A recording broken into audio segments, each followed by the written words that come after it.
ang paano ba natin ipinagdiriwang yung Halloween. Kaya kahit na mga institution, learning institution, mga school, ah, ay sumasakay sa ganitong tradisyon o kinasanayan. Ang hirap pag kinasanayan yung bagay na inakala nating tama, no? Nagiging parang totoo at katanggap-tanggap.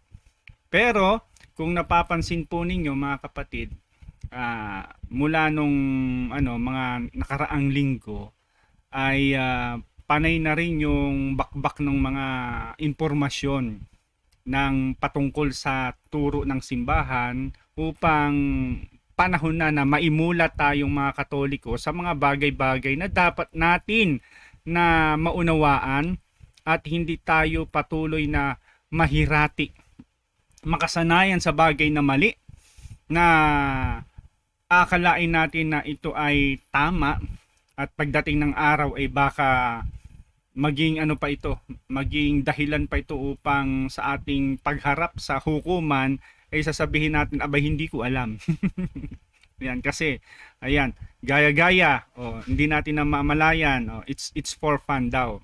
Now ating tatalakayin ang patungkol sa Halloween. Halloween is Catholic. Yan po, kinaptured ko po yan, napakagandang yan.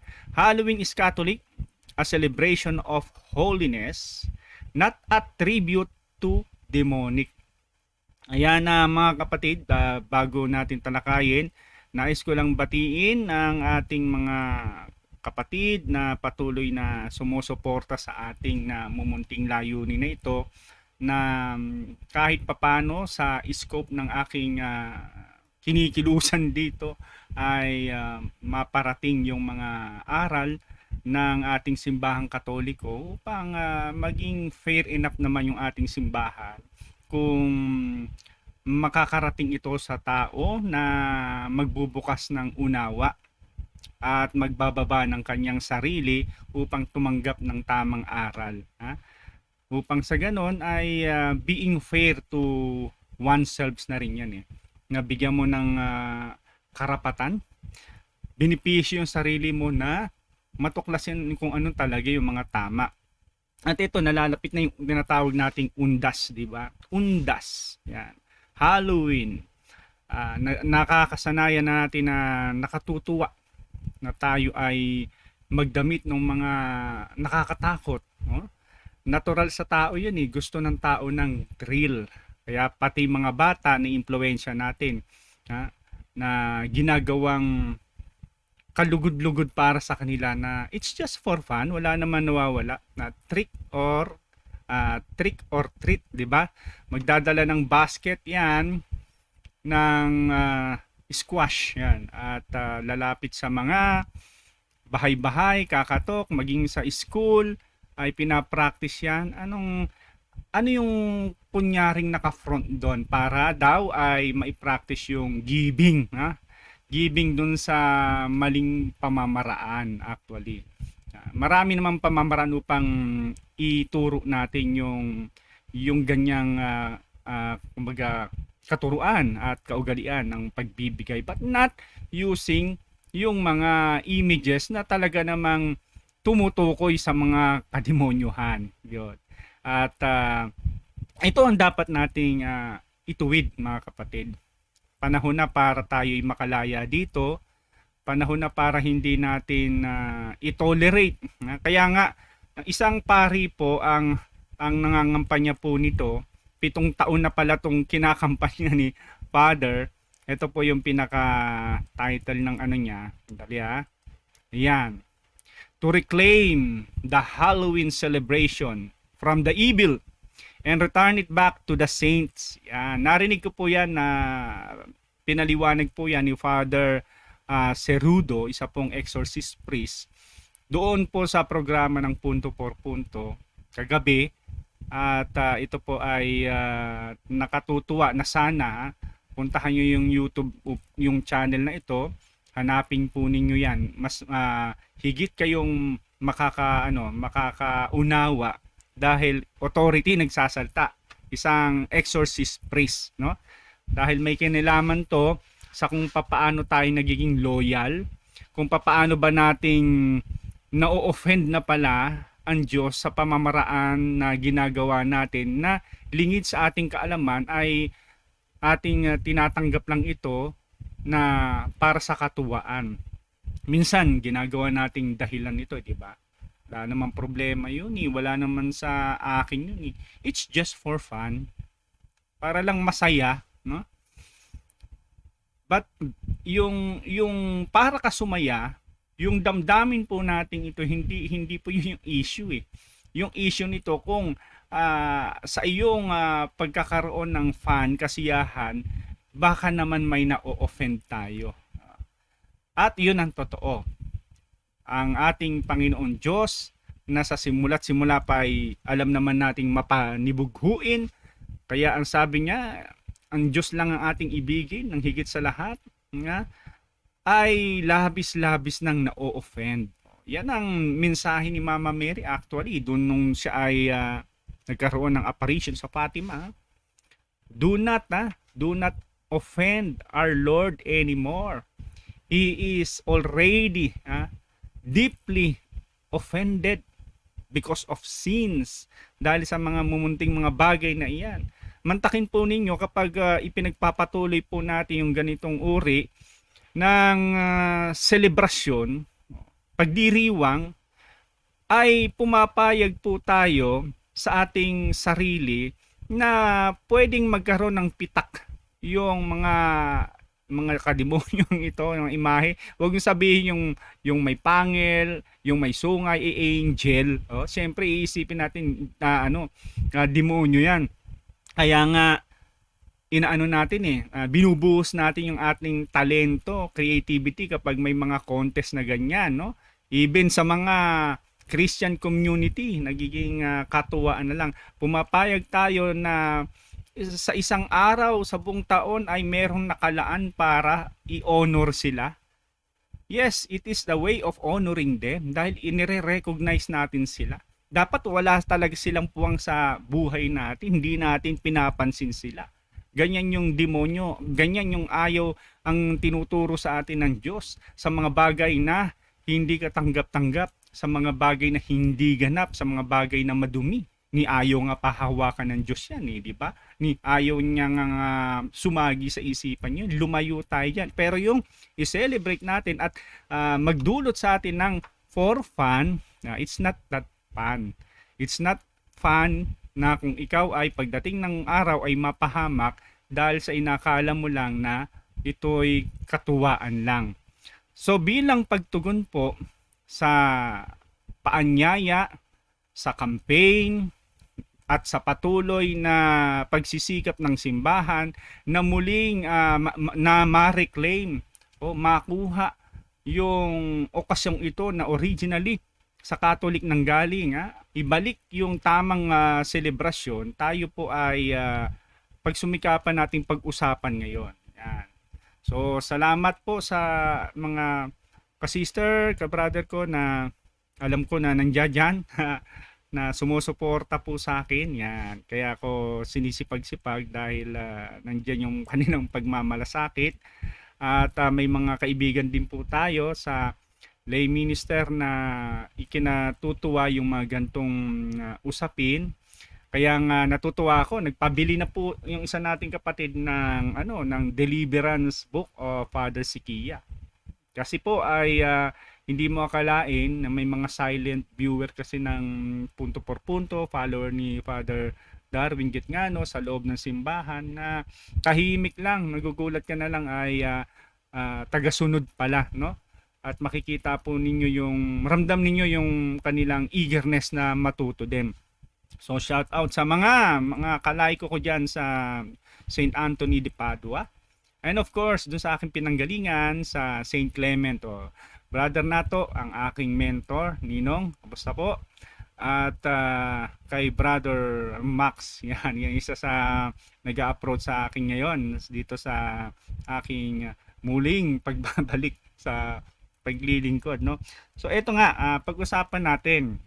Bakit po kinakailangan nating i-reclaim? Siyempre kanya yan Hindi tayo papayag na tuluyan na maisip ng mga tao na ang gantong okasyon o ang gantong event ay para talaga sa ganyang ganyang kaisipan.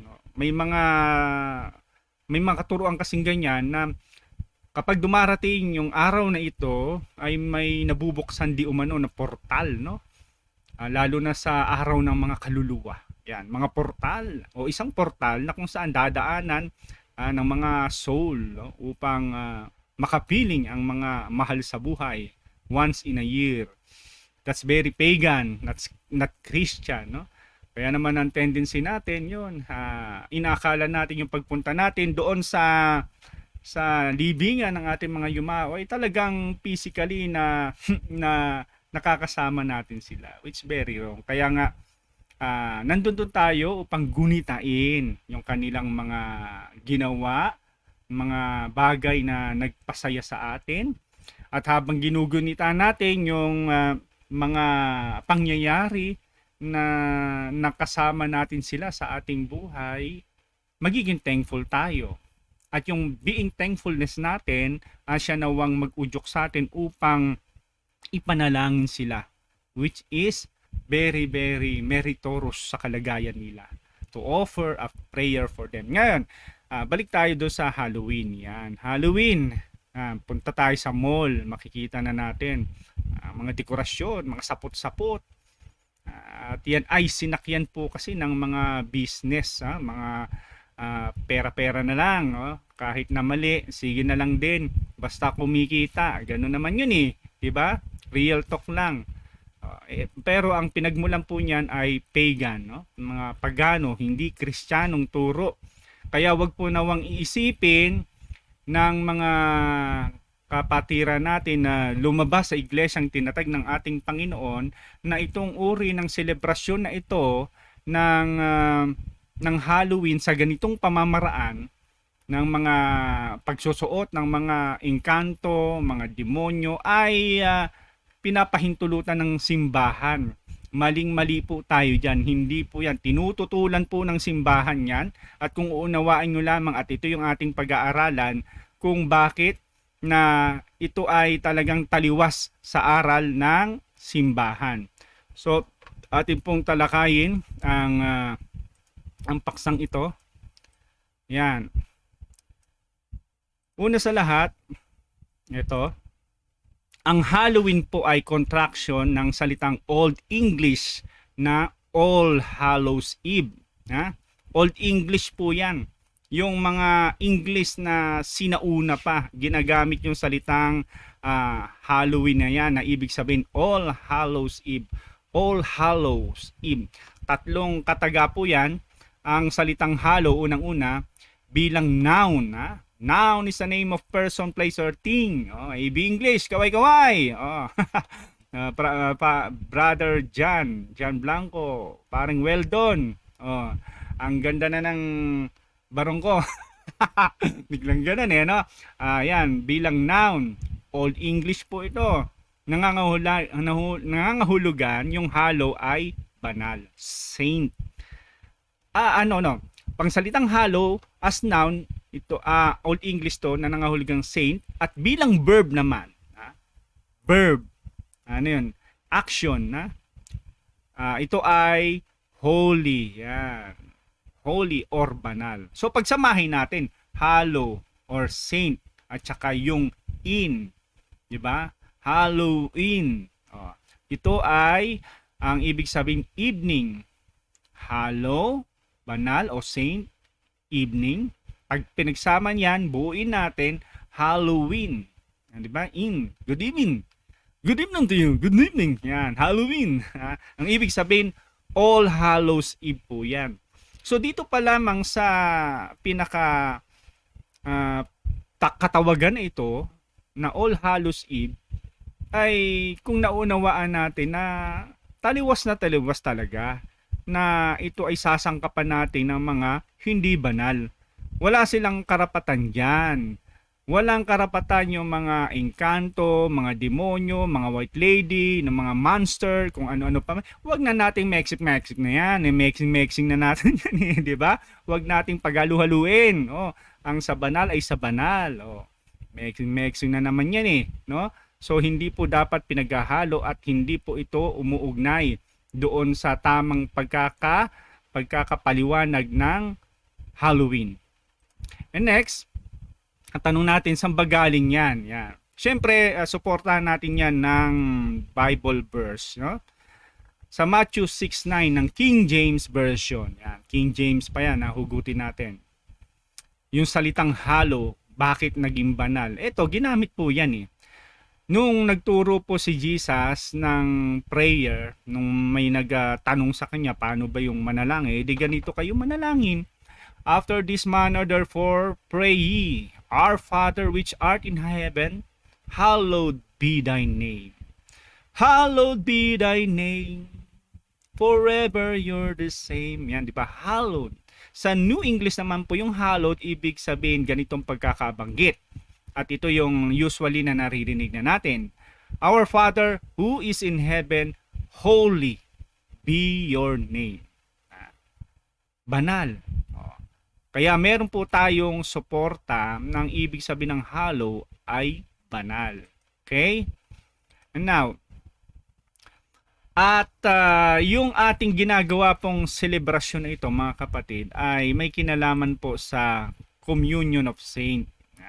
Alam ba yung Communion of Saints? Yung tayo ay makikipag isa. Ibig sabihin makikipag-ugnayan tayo sa saint. Naku, delikado yan. Communion of Saint. Yan ay hindi po ina-allowed ng Bible. Yan. Siyempre, para tayong nakikipag-usap sa patay. Hindi po yan po ganyan. Dahil po sa tuwing October 31, yung ginugunan tayo ng Hallows Eve, gabi ng banal, meron po tayong tinatawag na vigil o overnight po yan, o bispera sa araw ng mga banal o All Saints Day naman sa November 1. Yan po yung paraan ng pag-celebrate natin. Na part po yan ng holiday of obligation. Ano pong ibig sabihin po kapag dineclare po natin o dineclare ng simbahan na itong particular na event na ito, na okasyong ito, na petsang ito ay deklarado bilang holiday of obligation. Yan po ay kinakailangan po natin na daluhan po yan ng misa. Tayo po ay dumalo ng misa. Ang hindi po pagdalo niyan ay para ka na rin hindi nagsimba sa araw ng linggo dahil yan ay obligation natin. And therefore, kapag hindi ka nakadalo dyan, kung wala ka namang mabigat na dahilan para hindi mo daluhan yan, ang turo sa atin, ito po ay isang pagkukulang natin and therefore ito po ay may tuturing na talagang kasalanan.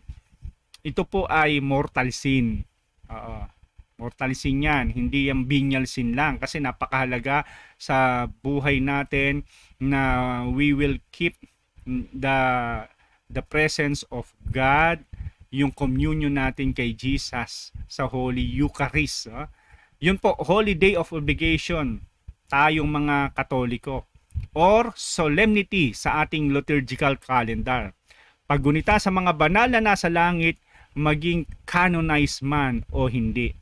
Ibig sabihin yan, meron po kasi tayong talagang tinuturing na banal kapag yan po ay pinagpasyahan ng simbahan after sa masusing pag-imbestiga doon sa taong candidate para sa saint. Siyempre dadaan niya sa napakamatinding pagsusuri. Ang magsusuri po dyan ay patutunayan nito na ang taong ito ay hindi karapat-dapat na maging banal. So lahat ng baho, lahat ng pangit, lahat ng bagay na pwedeng makahadlang dumi dun sa taong kandidato sa saint ay sisikapin ng nagsusuri o investigator o na in charge dyan na patunayan na ito'y hindi banal.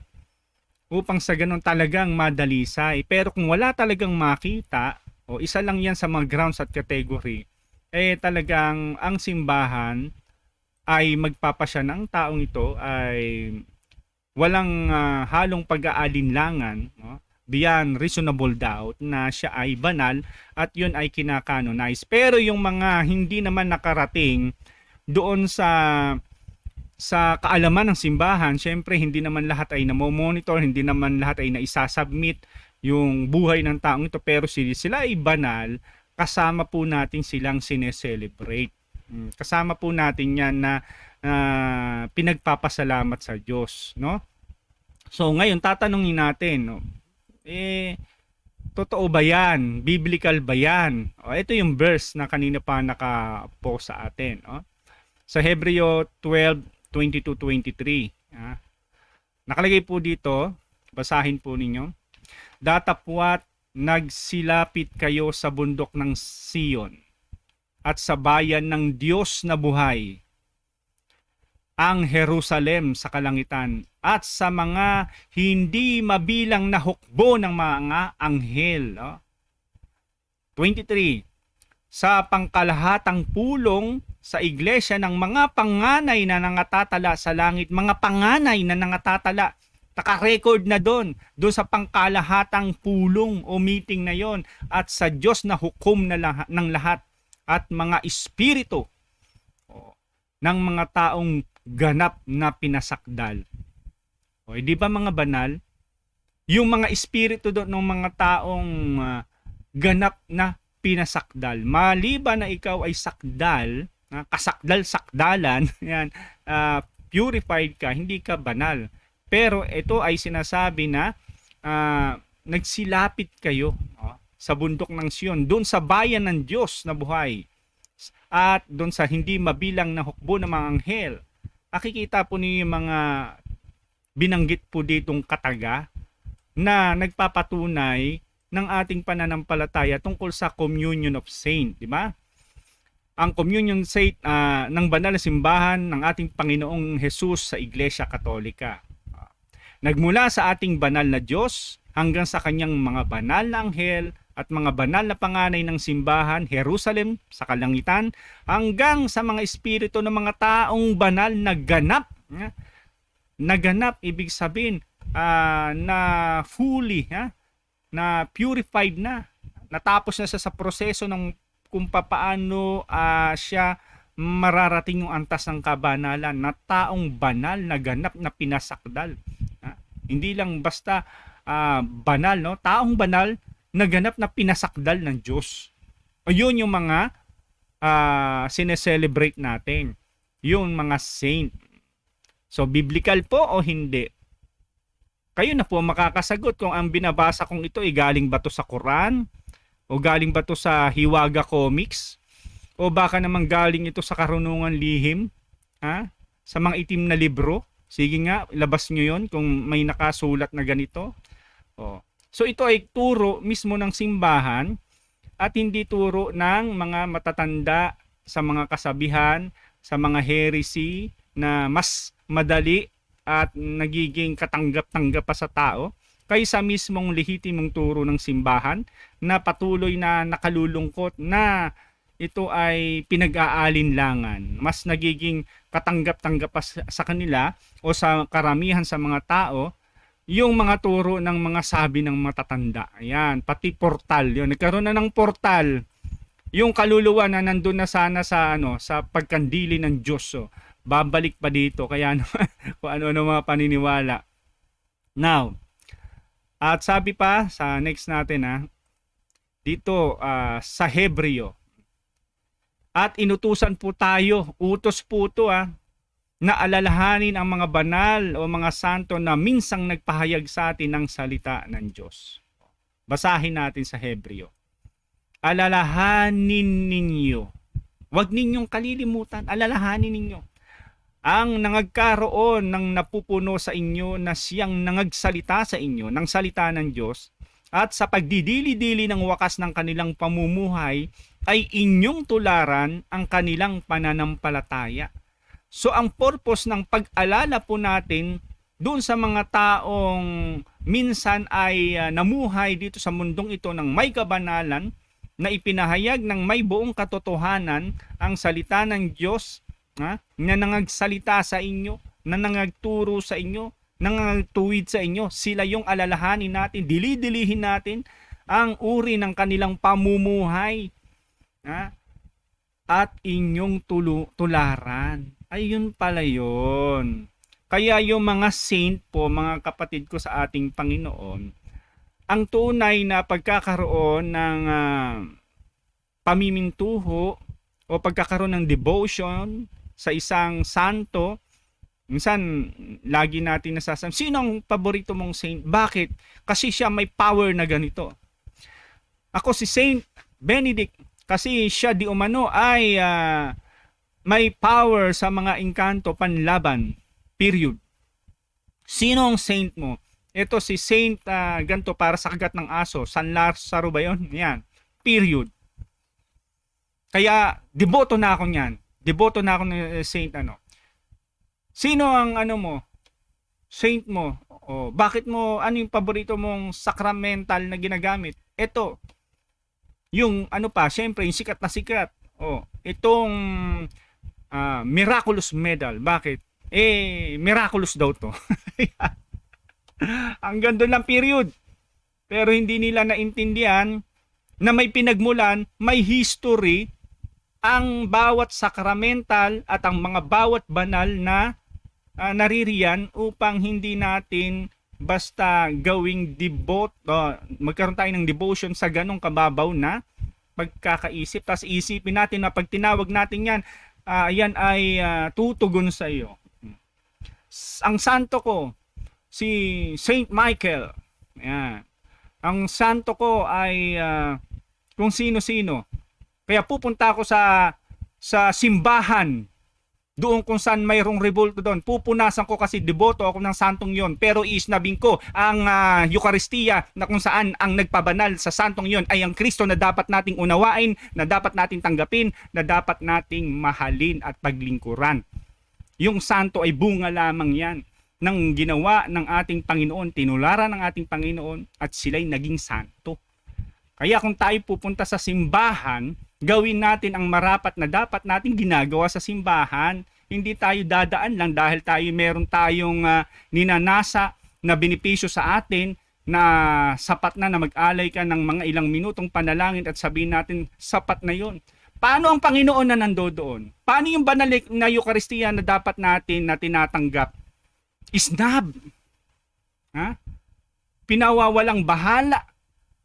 Sa palagay ba natin ay nabibigyan natin kaluguran ang Diyos na pinuntahan natin sa isang lugar na alam natin sa bawat simbahan ang pinakatampok at rurok ng simbahan na ito ay nandoon ang presensya ng ating Panginoon sa banal na Eucharistia kung ito ay sineselebrate sa oras na yon. Pag dumaan ka doon at iba yung purpose natin, ano yung indikasyon nun? Hindi ba pag nakaka-offend yun? Yung sinasabi ni Mama Mary. Our Lord, my Son, Jesus Christ is very greatly already offended. Masyado na siyang nasasaktan. Dahil sa mga gantong ating kakulangan ng pagkakaunawa sa dapat nating unawain. Ayan po, nabanggit ko lang kasi masakit sa kalooban natin na tayong nakakaalam nito na yung bagay na dapat na pinapahalagan sana ng tao ay hindi napapahalagan dahil nandun ang Panginoon namin . Nandun ang katawan ng ating Panginoon. Siya dapat Christocentric sa bawat gagawin natin. Christ alone, in Christ alone. Pero nakalulungkot, di ba? Sa udyok ng turo ng hindi naman sa pare ay kikilos tayo dahil hindi sa tinuro ng pare na namamahala ng iglesia na pinagkatiwalaan, kundi sa udyok ng nasa labas ng iglesia. Amen? So yun po, nakalagay po dito, ito po'y utos na gunitain natin. Special kasi dahil ang purpose po nito ay para mayroon tayong tutularan.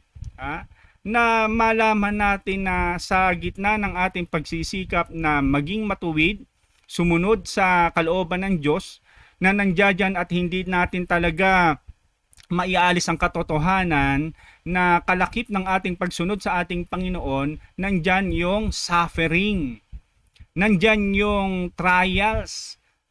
Yan ang tinatawag na cross. Take up your cross. Hindi tayo pwedeng lumapit sa ating Panginoon na wala tayong bit-bit na cross. Sabi ng ating Panginoon, pasanin nyo ang inyong cross. Nga, huwag kayong mag-alala. Magaang yan. Pagagaangin ko yan. Diba? Take up your cross. Huwag nating ipagpalagay na hindi pangkaraniwan yung mga bagay na inaakala natin na ng mga pagsubok na ito na dumarating sa ating buhay kung tayo ay sumusunod sa ating Panginoon. Bahagi yan ng pagkahirang natin. Kung ikaw ay Kristiyano, bahagi iyan. Kaya kung ang iyong paglapit sa Diyos, kung ang ating paglapit sa ating Panginoon ay sa mga bagay na mga nandito lamang sa temporal things sa buhay natin dito, ito lang yung pag-asa natin. Kaya tayo lumalapit sa ating Panginoon. Gusto natin magkaroon ng kagalingan. Gusto natin maarok yung ating gustong makamtan sa buhay. Gusto natin na matugunan yung ating minimiti sa buhay. Sa buhay na ito lamang, ang sabi ng Bible, sa aba ninyo. Kayo na ang pinakakaba. Kayo na ang pinakakawawa. Dahil meron tayong dapat pagtuunan ng pansin, yung buhay na walang hanggan. Kaya nandiyan yung mga banal. Sila ang ating hinahangaan. Meron nga tayong hinahangaan ng mga dito sa mundong ito. May mga hero, national hero, tinuturo sa mga paaralan. Bakit? Sapagkat hinahangaan natin ang kanilang katalinuhan, ang kanilang kagitingan, ang kanilang patriotic act, yung kanilang nasyonalismo. Ganun din naman, yung mga banal na ito at yung mga martir na ito na tigmak ng dugo, yung simbahan, dahil sa pagtatanggol ng mga martir na ito na siyang nagpapaigting ng ating pananampalataya at nagpapanatili sa simbahan, yun ang ating hangain. May nagtagumpay na. Bukod sa aking Panginoon, meron pa siyang mga kasama, yung mga saint. Kaya marapat lamang ating alalahanin po sila. Biblical. Diba? Biblical. Ulitin ko. Basahin po natin. Alalahanin ninyo ang nangagkaroon ng pagpupuno sa inyo. Naging leader sa inyo na siyang nangagsalita, nagpreach, naghayag sa inyo. Ng alin? Ng salita ng Diyos. Hindi ng salita ng kung sino-sino. Ng salita ng Diyos. Kung wala yung mga salita ng Diyos na hindi nakaugnay noon dun sa mga scriptures at hindi walang kinalaman doon sa aral na tinatangkilik nila noon, sa reliyon ng Judaism, hindi yan ang salita ng Diyos. Ganon din naman kay Kristo sa bagong tipan na ito, na siya na ang ating Panginoon na dapat na ating pakikinggan. Kung hindi galing sa kanyang aral, kung hindi galing sa apostol ang aral, ay questionable po yan. So yan, alalahanin natin yan para tularan. Make sense po ba? Meron. Diba? May dahilan. Hindi yung akala lang ng iba, celebrate ng walang katuturan, ng walang kabuluhan. May kabuluhan po. Ang walang kabuluhan, sunod tayo ng sunod na hindi naman natin naiintindihan. Latin tayo ng Latin, hindi natin naiintindihan. Paano mo nasisiguro yung paglalatin mo hindi broken Latin? Sinuri mo na ba yan? Meron ka bang referensya na nagpapatunay na ang particular na salitang ito ay pagpupuri sa Diyos? Paano matitiyak na iyan ay hindi tampered? Paano masasabing nalulugod ang Diyos diyan? Ang pagpupuri, paglilingkod sa Diyos, kinakailangan, it requires yung ating buong kaisipan, buong puso, yung aware tayo sa ating ginagawa. Pero kung ikaw ay uusal ng Latin, ng mga bagay na hindi mo naiintindihan, inusal mo lang kasi binigay sa'yo, litanya po yan na hindi natin malaman, no? Yan po ay hindi sa Diyos. Ang sa Diyos ay pinapaliwanag ng ating simbahan. Mapalatin man yan, mapaanong lingwahe man yan, lagi po niyang nakalakip ang paliwanag ng ating simbahan na dapat nauunawaan po natin. Hindi ko mo may Latin, may kabisado akong Latin. Secret to. Kapag sinabi ko to, may power ako. Ayan. Kaya doon tayo na naswaswak sa mga mahiin, superstitious belief. Gagawin natin isang bagay dahil sa paghahangad natin na makahigit sa iba, na magkaroon tayo ng power kahit na hindi natin naiintindihan yung ating pinagsasabi. Who knows na hindi ito pagpupuri. Nakakars pala nito yung inakala mong Diyos na kinikilala mo. Okay, balik tayo.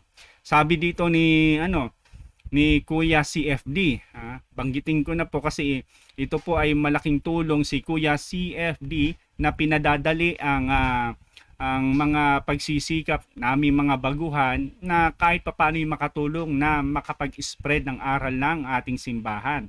Kaya para sa kanya din po yung CTTO, credit to the owner. Yan, kitams. Kaya kapag tuwing All Saints Day ay inaalala natin ang mga banal at ang mga buhay nila, yan, na minsan nang nagpahayag sa atin ng salita ng Diyos, at mga martir na nagbuwis ng buhay para sa pananampalataya. Ngunit ang araw ng All Hallows Eve o gabi ng banal na kilala ngayon bilang Halloween ay naging associated na sa mga katatakutan. Yan ang maluktot, maluknot na katotohanan. Ngunit dapat nating maunawaan na walang ipinapatupad ang simbahang Katolika sa ganitong gawain sa tuwing Hallows Eve. So inuulit po namin na wala po. Sa halip ay tinotolerate lamang at hinahaluan ito ng mga grupo ng mga tao, mga grupo ng mga okultismo, kung saan dito ay pinapasikat nila. Mas gusto nilang sumikat yung mga kanilang version ng Halloween. Yung alam na ninyo yun. Witches, Dracula, ghosts, zombies, payag kayo na minsan sa buhay ninyo na imagine ninyo yung anak niyo Dracula, zombies. Sa tingin ninyo ay natutuwa si Mama Mary, natutuwa si Jesus. Uy, ang ganda, ang cute naman ng Draculang yan, ang cute naman ng halimaw na yan, kalugod-lugod yan, yun yung paborito kong kalaban ang cute niyan. Ganun ba yon? Hindi po mga kapatid. At kung mag-aaral po tayo sa malalim na pag-aaral patungkol sa spiritual liberation, may malaking kaugnayan po yung pagtangkilik natin sa mga bagay na iyan na nagbibigay ng kaluguran doon sa kalaban natin, na nagbibigay ng sa kanya ng hints na itong taong to, welcome ako. Kaya napakadaling pasukan. Itong taong to, ang dali kong i-penetrate. Favorite ako nito they're making fun. Nakasama ako, katropa ko sa ka-jamming ko siya. Ganun po yon mga kapatid ko. Kaya, ano nangyari? Dahil doon sa mga campaign hindi naglaon, sinuportahan din dito ng mga negosyante, mga komersyo, at secular na pagbebenta ng mga horror movies. Okay lang yung horror movies na naglalayon na magturo ng kung ano yung tamang turo ng simbahan. Pero not totally, kasi minsan ini-exaggerated nila. Pero may mga partial kasi na movies, na halimbawa mga exorcism, nagkakaroon ka ng idea. Pero hindi lahat yan i-absorb mo. Kaya medyo mapanganib din kung wala kang sapat ng kaalaman bago ka manood niyan. Kaya kahit kami, kapag nanonood kami niyan, tinitingnan namin kaya ang interpretasyon ng director na ito, kung paano nila inunawa yung patungkol sa exorcism. Ano kaya yung pagkakaintindi nila, ganito kaya? Ay, yung Pope, sinapian! Ay, reject na. Di ba? Ginagawa, nahahaluan pa rin, Meksik-meksing pa rin, meksu-meksu, no? So, ngayon, hindi dapat ngunit dapat po nating maunawaan na ang salita ng Iglesia Katolika ay tutol sa ganitong gawain. Malinaw po yan. At hindi nag-encourage ang simbahan na suportahan ng ganitong gawain dahil ang All Hallows Eve ay hindi All Devil's Eve. Okay? Dahil ang mga banal sa langit o yumao na kasama ng Diyos ay hindi po nananakot gaya ng ginagawa ng evil spirit. Ayan. So, ang kasunod po ng araw niyan ay All Souls Day at yan po ay tatalakayin po natin bukas. So, pansamantala ay hanggang dito muna yung ating pag-uusapan na dapat malinaw sa atin na yung salitang All Saints Day tuloy, Halloween, All Souls Day, hindi po yan para sa pag-adore o pag-honor sa mga demon. So, kung hindi yan, hindi tama na sa anumang pamamaraan ay mapapapayag tayo. I'm calling all Catholics, institutions, maging ito man ay paaralan, Christians, kinakaladkad natin salitang Christians pero natutuwa tayo, tumitikim-tikim tayo sa mga paganong gawain. Catholics, please, manindigan po tayo sa kung ano yung tama, kung ano nararapat, hindi yung kung ano nagiging katanggap-tanggap at nagiging kultura. Huwag po nating hayaan na maipunla natin sa isipan ng kabataan na okay lang to kasi pinayagan ng simbahan, na pinayagan ng eskwelahan. Tandaan po natin, tayo ay nag-e-educate. Kaya sa pag-educate natin, huwag nating nahaluan ng mga infested information, yung mga bagay na hindi nakakatulong upang ang mga bata ay sumulong sa kabanalan. Wag natin idahilan, killjoy, hindi yun eh. Doon tayo sa katotohanan po. Now, may mga mungkahi itong si Brother Toby Kenobi, nababanggitin ko lang, na mga ilang mga dapat nating ginagawa po talaga. Babasahin ko na lang sa inyo. 5 reasons to celebrate Halloween the Catholic way. Limang mga hakbangin yung ating dapat nating gawin bilang pakikiisa sa paggunita ng Halloween na ito in Catholic way. Una, sabi dito, well, we cannot stop you from observing Halloween, but instead of dressing up your children as monster, dress them up as angel. Di ba? Or saints instead. Yan. Dress them up. Yung mga Saint Padre Pio, kung sinong saint na nagbibigay ng pagsasalarawan sa kanila, it's a way of our honoring them. Kasi sa kanila naman yung okasyon na yun eh. Kaya tama lang yun. Yung mga iba naman, iba din ang pagkakaintindi. Ewan ko saan nila kinalkal yung ganon. Ay, sabi ng mga Christian, wag yan. Bawal yan, pagano yan, nagsusuot ng mga horror. Pero dahil required ng school yan, wag ka magsuot ng horror. Isuot mo si Batman. May sungay din. Superman. Batman, Superman. Sino pa? Si Darna. Yung mga fairy tales. Suot natin yan. At least hindi horror. Pero lahat yan fantasy pa rin. Hindi pa rin umuugnay doon sa tamang pagse-celebrate. Saan mo makikita sa katuruan na dapat isuot natin para sa pakikisa? Suot si Spider-Man. Yan. Hindi ganun din 'yon, 'di ba? Hindi po ganun. Yung intention po ng okasyon ang siyang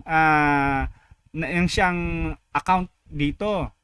Kung yung celebration na 'yon ay intended, yung nag-create nun, yung nag-manage na yun para dun sa talagang okasyon na yun, kahit ano pa isuot mo yan, mali pa rin. Kaya bawiin natin, ibigay natin ang lahat ng parangal na nararapat sa ating pag-venerate, sa ating pag-honor sa mga saint na nandahil sa kanila, marami at marami pa rin inaabot ng kanilang blessing. Okay? Ang una dito, kinakailangan po natin na maunawaan na it is really a Catholic celebration. In a nutshell, Halloween, yung katulad ng pinaliwanag ko kanina, All Hallows Eve or All Hallow Even is a Catholic celebration in honor of all saints, those who have been faithful to the Lord. It is observed on October 31 po talaga yan. Diyan talaga sinisimula yan. Yung overnight, yung vigil.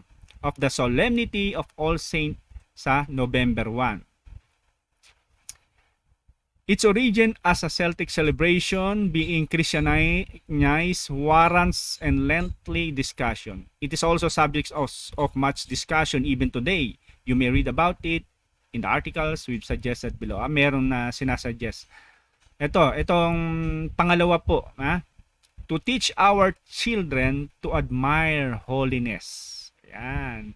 To admire holiness, not to admire evilness, not to being fun na suot-suot natin Dracula na bagay sa atin para tayong sa pelikula ng Twilight yan, o kaya parang natutuwa tayo kapag naka-scared tayo. Ayan, anong saysay, anong kabuluhan. The celebration of Jesus' triumph over his enemies, the fallen rebel angels, is a way of teaching our children that God is supreme and triumphant, and it is goodness, not the evil, that should be admired and celebrated. Number 4, to avoid attracting the demonic. Ayan, ang sinasabi ko na. Evil begets evil. To avoid attracting demonic. Na-attract sila dyan. Welcome ka nga eh. Uy, okay Parang tinatawag ako dyan Kaya nagugulat ka na lang kahit yung buong eskwelahan napoposes dahil sa mga belief ng mga ancestors, dahil sa involvement ng mga pagan and occultic practices and beliefs. This is important. Exorcists have often pointed this out. The celebration of demonic is a tribute to their self-perceived greatness. Their self-perceived greatness, led by Satan. They are fallen angels who rebelled against God, and they seek to bring us to hell with them. This celebration of the demonic invites them to come to our lives. There are so many openings through which they can disrupt our lives. Let us stick with God instead. Yon, nagkakaroon ng opening. Depende sa ating pinapakita kasi sa Diablo. Pero yung isang nasa state of grace ay takot yan lumapit, lalo kung may Mary ka sa puso mo. Kung may Mariang ka na sa puso mo, kung alam mo na ang angel ni God ay sapat sa iyo upang ingatan ka, sila ang ating paparangalan. Hindi natin ibababa yung dignidad ng ating mahal na Inang Maria at ng mga minarapat ng Diyos na magbantay sa atin na angel. Huwag natin silang iinsultuhin sa pamamagitan salitang tabi-tabi po. Tabi-tabi po, baka masaktan ako kasi itong aking angel inutil. Ganun yon. Itong angel ko baka tutulog-tulog, baka saktan mo ko. Tabi-tabi po, peace tayo, anong gusto mong offer? Wag mo lang akong sasaktan kasi naniniwala ko kayang-kaya mo akong saktan kasi magaling ka. Ang tao tulad ko hindi. Di ba? Insulto sa Diyos. Insulto sa Diyos. Kaya tabi-tabi po, wag na po nating sasambitin po 'yan. Okay, next. To preach the faith to others. Yan. This is a great opportunity for your children to be little preachers. Yan. Those who may have been away from the church for some time now may be reminded of their faith once they see how adorable your young saints are. More than just Halloween costumes and parodies, Saint Paul gives us advice on what to wear every day. Ito, si Saint Paul, siya na nagsuggest ano bang dapat isusuot. Sabi ni Saint Paul sa Ephesians 6:11, put on the full armor of God so that you can take your stand against the devil's schemes. Yung armor of God. Yun yung may mga armor po ang God na inano sa atin. Yes, of course, yung salita ng Diyos, pero meron din na tinatawag na iniiwan sa atin na concrete at ito sa pamagitan ni Mama Mary. Meron tayong tinatawag na shield. Ano yon?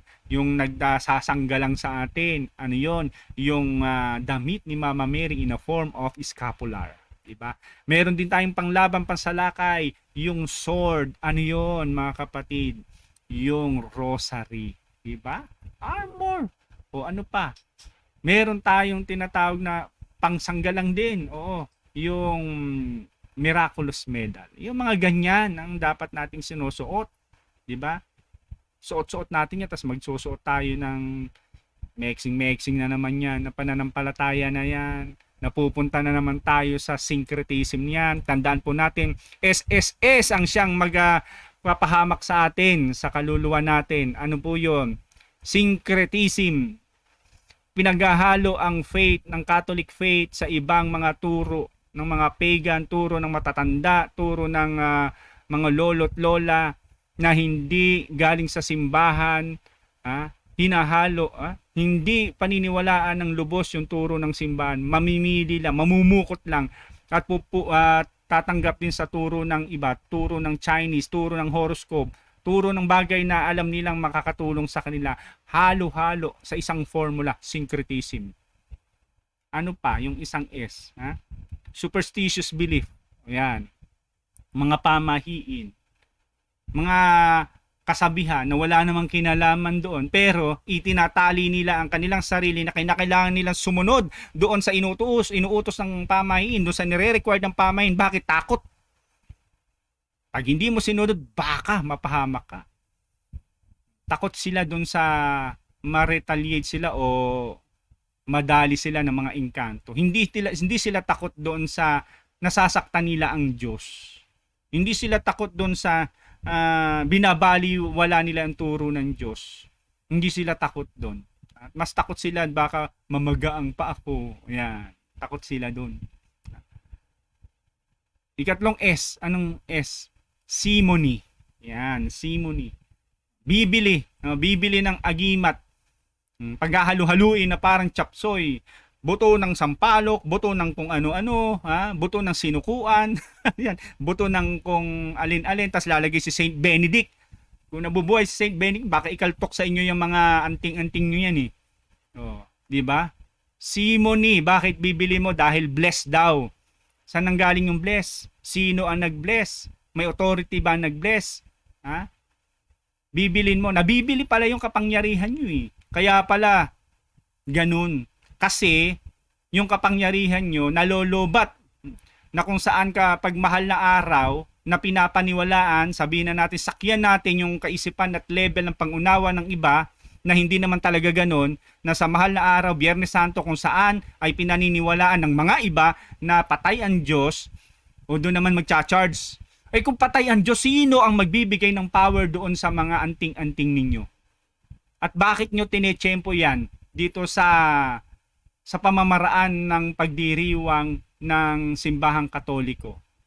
'Di ba? Yan ay syncretism na. Yan ay halo-halo na. Ang resulta, ano pa rin, bibilin nyo, simony, may kapangyarihan, charge yan. Good for 1 year. Yan, kaya china-charge.